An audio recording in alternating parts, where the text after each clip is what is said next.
आज आपल्याकडे जो लेख आहे तो वाचून मी खरंच म्हणजे खूपच प्रभावित झालो आहे. अच्छा. विषय आहे मुख्यमंत्री माझी शाळा सुंदर शाळा या अभियानाचा.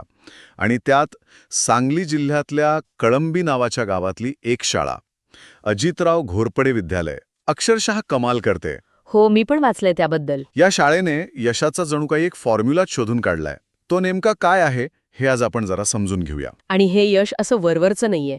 लेखात म्हटल्याप्रमाणे म्हणजे या शाळेने सलग दुसऱ्या वर्षी जिल्ह्यात पहिला क्रमांक पटकावलाय. अगदी. तेही मुख्यमंत्री माझी शाळा सुंदर शाळा अभियानाच्या तिसऱ्या टप्प्यात. म्हणजे ही काही काय म्हणतात त्याला नशिबाने लागलेली लॉटरी नाहीये. बरोबर. यामागे एक पक्की विचारसरणी आणि सातत्यपूर्ण प्रयत्न आहेत. आणि लेखात त्यांनी या यशामागची कारणं शोधायचा प्रयत्न केलाय आणि ती खूप इंटरेस्टिंग आहेत. बरोबर. लेखाची सुरुवातच होते ती याच पुरस्काराने. पण मला सगळ्यात जास्त भावली ती कोल्हापूरच्या मूल्यमापन टीमने दिलेली प्रतिक्रिया. त्यांनी फक्त विजेते असं घोषित नाही केलं. अगदी. त्यांनी शाळेला आदर्श व प्रेरणादायी शैक्षणिक केंद्र असं संबोधलं आहे. हो. हे खूप मोठं विधान आहे नाही का?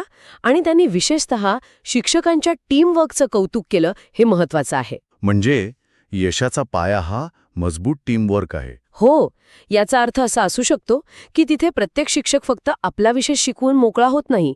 कदाचित ते एकत्र बसून प्रत्येक विद्यार्थ्याच्या प्रगतीवर चर्चा करत असतील किंवा शाळेच्या इतर उपक्रमांमध्येही सगळे मिळून काम करत असतील. खरंय. हीच गोष्ट सामान्य शाळांपेक्षा या शाळेला वेगळी ठरवत असावी. आणि या शाळेची कीर्ती फक्त जिल्ह्यापुरती राहिलेली नाहीये, ती थेट दिल्लीपर्यंत पोहोचलीय. हो दिल्लीपर्यंत पोचलीय. लेखातला तो प्रणव भोसलेचा उल्लेख तर अप्रतिम आहे. हो. ही गोष्ट तर या शाळेच्या यशाचा कळस म्हणता येईल.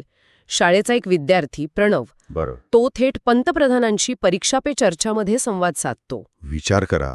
एका ग्रामीण भागातील शाळेसाठी ही किती मोठी प्रेरणादायी घटना असेल. नक्कीच. पण हे एकटं यश नाही.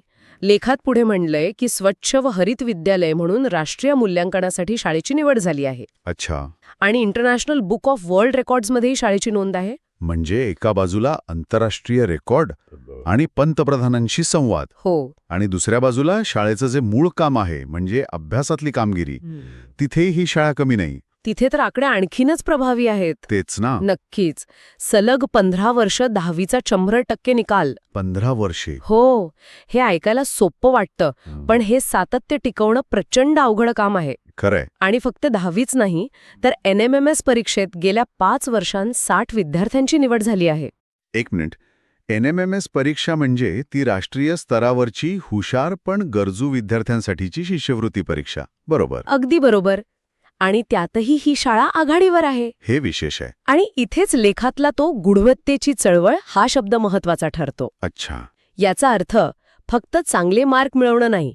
लेखात सक्रिय इको क्लब, स्वच्छ परिसर, वाढती पटसंख्या आणि डिजिटल रेकॉर्ड जतन करण्याचाही उल्लेख आहे. हो आहे. म्हणजे ही शाळा उद्याच्या जगासाठी नागरिक तयार करत आहे, जे पर्यावरणाबद्दल जागरूक आहेत आणि तंत्रज्ञानाशीही जुळवून घेतात.